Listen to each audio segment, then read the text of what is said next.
Hello students, मैं Kamini Raria, assistant professor government law college Ajmer से। आज फिर मैं आपको एलएलबी फर्स्ट ईयर के पेपर 10 अल्टरनेटिव डिस्प्यूट सॉल्यूशन के बारे में आगे बताऊंगी। जैसे कि इस पेपर में हमने पिछली क्लासेस में आर्बिट्रेशन एंड कंसोलिडेशन एक्ट पूरा पढ़ा था, जिसमें हमने देखा कि जब कभी पक्षकारों के बीच में विवाद हो तो वो न्यायालय में न जाकर न्यायालय के बाहर किस व्यवस्था, किस पद्धति के द्वारा अपने विवादों को निपटा सकते हैं। तो इस पेपर में सबसे पहले आर्बिट्रेशन कंसोलिडेशन एक्ट, मध्यस्थम सुलह अधिनियम हमने देखा, जिसमें हमने देखा कि मध्यस्थम के द्वारा या फिर सुलह कार्रवाई के द्वारा पक्षकार अपने विवादों को निपटा सकते हैं। इस पेपर में इस एक्ट को पढ़ने के बाद, इस अधिनियम को पढ़ने के बाद, मध्यस्थम सुलह अधिनियम को देखने के बाद आज की क्लास में हम देखेंगे कि और कौन से विकल्प हैं और ये वैकल्पिक व्यवस्था क्या है, क्या लाभ है इसके, क्या उपयोगिता है इसकी। अल्टरनेटिव डिस्प्यूट रिजोल्यूशन सिस्टम, वैकल्पिक विवाद निपटारा पद्धति के बारे में आज हम देखेंगे कि ये है क्या, जिस बारे में हम न्यायालय में न जाकर न्यायालय के बाहर अगर हम अपने विवादों को निपटाते हैं तो ये व्यवस्था क्या है। तो विकल्प यानी कि विवाद निपटारा पद्धति विवादों को निपटाने का एक आधुनिक लोकप्रिय तरीका है जो विश्व के अनेक राष्ट्रों में बहुत तेज गति से प्रचलित हुआ है। क्योंकि ये बहुत ज़्यादा लाभकारी हुआ तो ये विभिन्न देशों में बहुत प्रचलित हुआ, क्योंकि राष्ट्रों में कौन रहते हैं, हमारे जैसे लोग रहते हैं, और अगर किन्हीं लोगों के बीच में विवाद हो जाए तो वो न्यायालय में न जाकर न्यायालय के बाहर अपने विवादों को निपटाएंगे।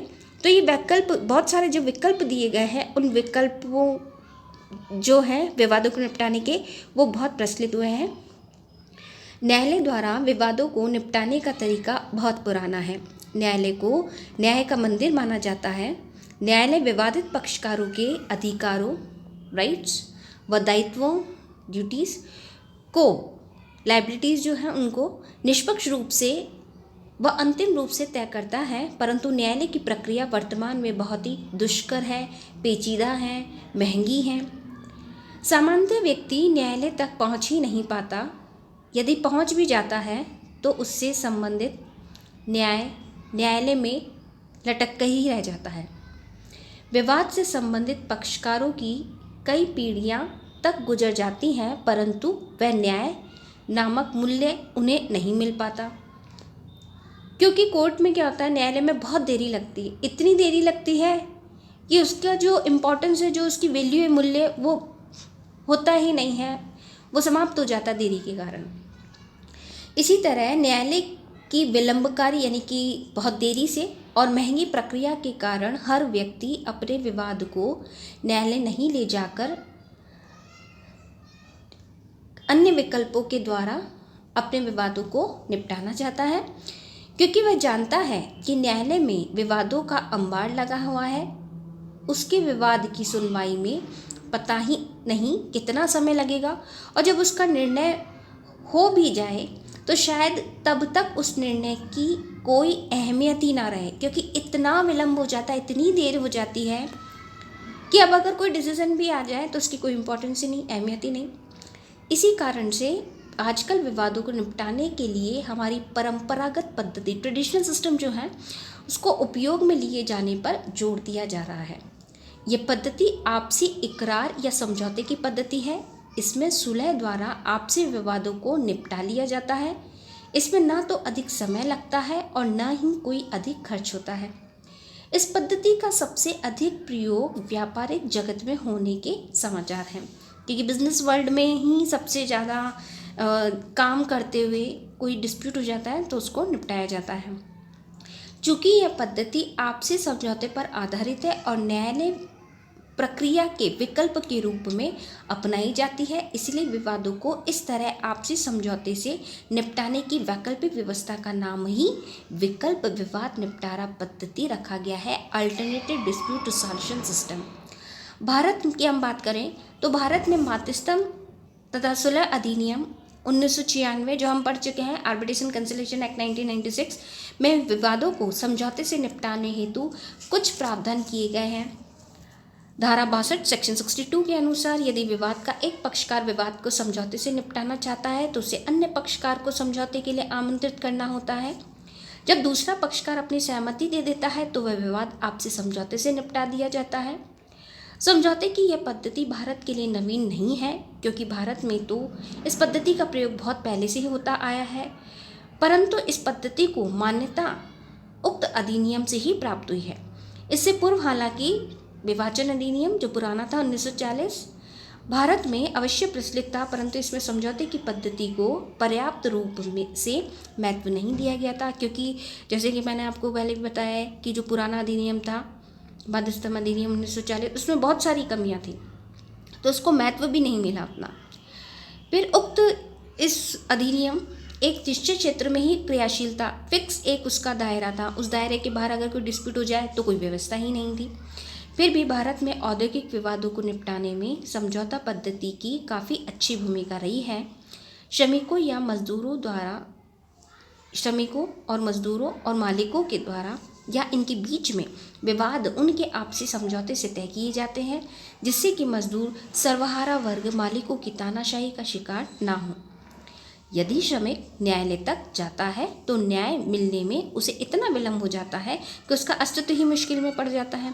अतः यह पद्धति भारत में न केवल श्रमिकों और मालिकों की झगड़ों को त्वरित गति से निपटाने में सफल रही है, बल्कि इसने अन्य कई पारिवारिक मामलों को तय करने, व्यापारिक झगड़ों को मिटाने आदि में पहल की है।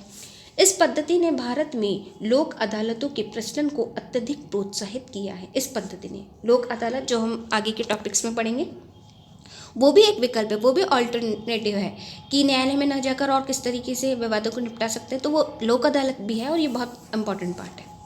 हम इस पद्धति की बात करें तो यह पद्धति विदेशों में भी खूब लोकप्रिय रही है, क्योंकि वहाँ भी नियमित अदालतों में मुकदमों की प्रक्रिया बहुत लंबी व खर्चीली होती है।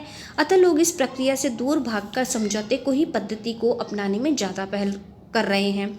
व्यापारी लोग अपने व्यापार संबंधी मुकदमों को समझौते से निपटाने में अधिक रुचि रखते हैं, क्योंकि इस पद्धति में मुकदमों का मात्र सूक्ष्म यानी कि ब्रीफ हियरिंग होती है और लोगों का आने जाने में समय और धन अनावश्यक रूप से अपव्यय नहीं होता। कई बार व्यापारी के प्रतिनिधि ही समझौते की कार्रवाई में भाग लेकर मामले को निपटा भी लेते हैं। इसमें साक्षी के लिए इतना भागना दौड़ना भी नहीं पड़ता। मुकदमे की कई औपचारिकताओं से पक्षकार बच जाते हैं। दूसरे मुकदमे के बाद पक्षकारों में आपसी मनमुटाव, रंजिश आदि भी नहीं रहती, क्योंकि समझौते में वे किसी न किसी स्थिति में आपसी सहमति से ही पहुंचते हैं। अतः यह पद्धति आज विश्व के अनेक राष्ट्रों में विवादों को निपटाने हेतु अपना प्रमुख स्थान ले रही है।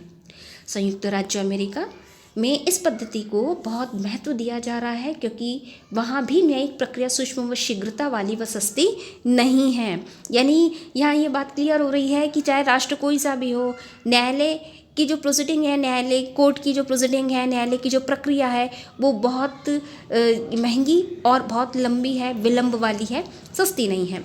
वहाँ लोग समय को बहुत मूल्यवान मानते हैं। अतः वहाँ हर व्यापारी अपने व्यापारिक विवादों को समझौते से निपटाने का पक्षधर है। इंग्लैंड में तो इस पद्धति की लोकप्रियता ने हद ही कर दी। इस हेतु लंदन में एक विवाद निपटारा केंद्र यानी कि डिस्प्यूट सॉल्यूशन सेंटर खोला गया है, जो वहाँ लोगों को समझौते से अपने विवादों को निपटाने की सलाह देता है, उन्हें इस पद्धति की पूरी जानकारी देकर समझौते के प्रति जागरूक करता है, उन्हें प्रेरित करता है और वे इस पद्धति को अपनाते हैं, जिससे कि वो अपनाएं। तो यहाँ हम देख रहे हैं कि ऑल्टरनेटिव डिस्प्यूट सॉल्यूशन बहुत मायने में इम्पॉर्टेंट है, हमारे देश में ही नहीं, अन्य और भारत के बाहर के देशों में भी। तो ये वैकल्पिक विवाद निपटारा विधि, विकल्प और कौन कौन से उस बारे में हमने देखा। तो ये यहाँ हम देख रहे हैं कि न्यायालय के बाहर बहुत सारे जो विकल्प हैं, वो विकल्प बहुत इम्पॉर्टेंट हैं, बहुत ही ऐसे महत्वपूर्ण हैं और बहुत हमारे लिए उपयोगी हैं। इस ऑल्टरनेटिव डिस्प्यूट सॉल्यूशन अन्य वैकल्पिक पद्धतियों में हम आगे बात कर रहे हैं लीगल सर्विसेज अथॉरिटी एक्ट के विधिक सहायता प्राधिकरण की 1987 में जो बना है। इस विधिक सेवा प्राधिकरण जो बना है, इसमें बहुत सारे ऐसी व्यवस्थाएं की गई हैं जो कि अगर किन्हीं पक्षकारों या लोगों के बीच में कोई विवाद होता है तो वह इस अधिनियम के अंतर्गत जो अथॉरिटी दे रखी है उनके अंदर जाके अपने विवादों को निपटा सकते हैं। लीगल सर्विसेज अथॉरिटी एक्ट में सबसे पहले लीगल सर्विसेज है, जिसकी हम आगे बात करेंगे। अभी लीगल सर्विसेज, विधिक सहायता। अब विधिक सहायता किन को, कैसे, किन किन लोगों को मिलेगी, वो सब।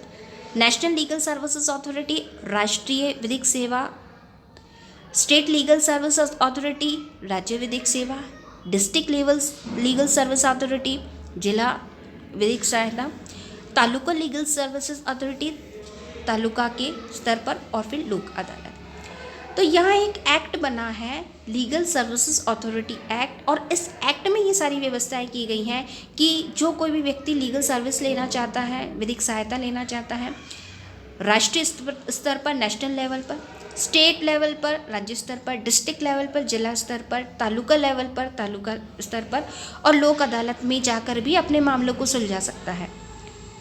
तो ये एक एक्ट ऐसा बनाया गया है, वैकल्पिक, जो हम बार बार पढ़ रहे हैं, ऑल्टरनेटिव, और विकल्प बनाए गए हैं, एक एक्ट बना है। और इस एक्ट में ये चीज़ें दे रखी हैं कि किन्हीं अगर व्यक्तियों को चाहिए कि वो अपने विवादों को निपटाएं, तो इस एक्ट के अंतर्गत ये सारी चीज़ें दे रखी हैं जिनके अंतर्गत वो जाके अपने विवादों को निपटा सकता है, और इन विवादों को निपटाने के लिए वो चाहे जैसी सहायता भी ले सकता है। आगे की हम जो अगली क्लास पढ़ेंगे, उस अगली क्लास में हम लीगल सर्विसेज से इस पेपर को और आगे बढ़ाएंगे। Thank you students.